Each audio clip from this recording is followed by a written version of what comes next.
Hey everybody, this is Coin Week editor Charles Morgan. I hope you guys are having an unstressed Friday. Of course, a lot has been going on in the news around the country, in the state of Virginia, where I live, in central Virginia.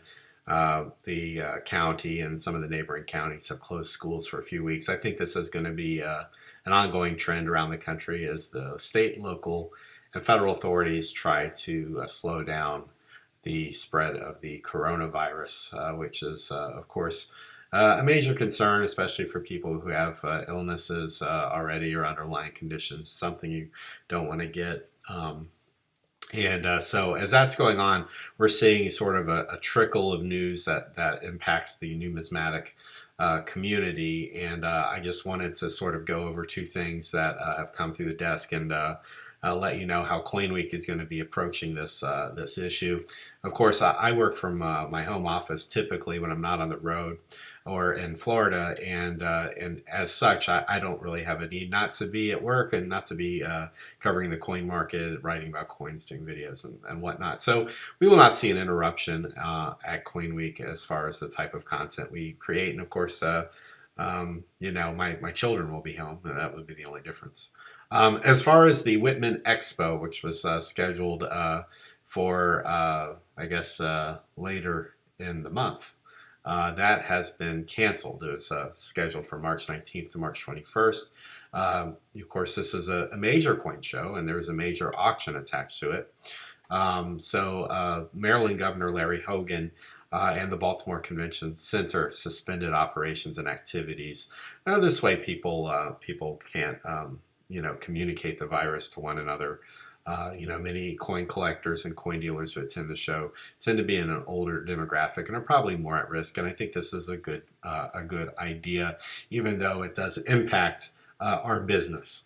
And of course, the numismatic market is very fortunate that a lot of business can be transacted online and through the mail. And I expect we will see enhanced security measures implemented for the next few weeks when it comes to mail and stuff like that. And again, check your local news for any information related to that.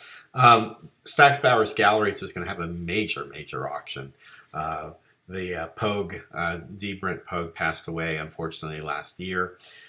He had, beyond the record-setting family coin collection, with many great rarities from the start of the American numismatics and to probably about 1838.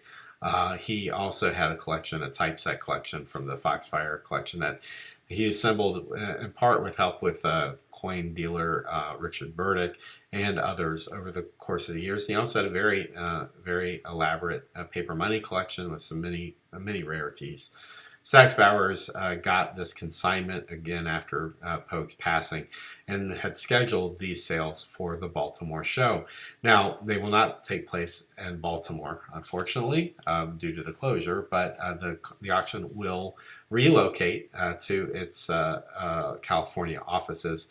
And this was a press release from Chris Karstedt, EVP, Stack's Bowers Galleries, basically saying that the auctions have been relocated to a facility near their California office. The auction schedule published in the catalogs and on their website will be the same, with only the physical location and event changing. Lot viewing for the auction has taken place over the past several weeks in California and New York, and the firm is offering additional lot viewing opportunities by appointment at its California offices starting Tuesday, March 17th. So that's next Tuesday. Here's another quote. Excuse me. I am not ill. I just have a little bit of allergies. We have been closely monitoring the impact of the COVID-19 virus and the resulting cancellation of the Whitman Coin and Collectibles Expo. After careful consideration, we have made strategic decision to continue to hold our auction, but relocate it to California. This is from Brian Candarella, president of Stack's Bowers, and he continues, our auction features perhaps the best and most diverse selection of rare coins and paper money to be offered in the past decade. It includes the D. Brent Pogue Collection Parts 6 and 7 and the E. Horatio Morgan Collection, the ESM Collection of half cents and other landmark properties. The sale process began many months ago with exhibitions at major coin shows and more recently with robust viewings, California and New York. Customer interest in the auction is tremendous, and we expect to have strong results. I can co-sign on that statement. I have reviewed and read the catalog. We will have a stream with some of my favorites from the Pogue sale and from the other sections of the auction, and we will have those next week for you. So yeah, that about does it. I reached out to Central States Numismatic Society president via email, and as of the time I'm recording this, I have not heard back. But Kim Kick from the ANA and I had a quick exchange via email about the World's Fair of Money, which will take place later in the summer. And of course, the ANA is monitoring the situation, and if anything happens, they will let us know.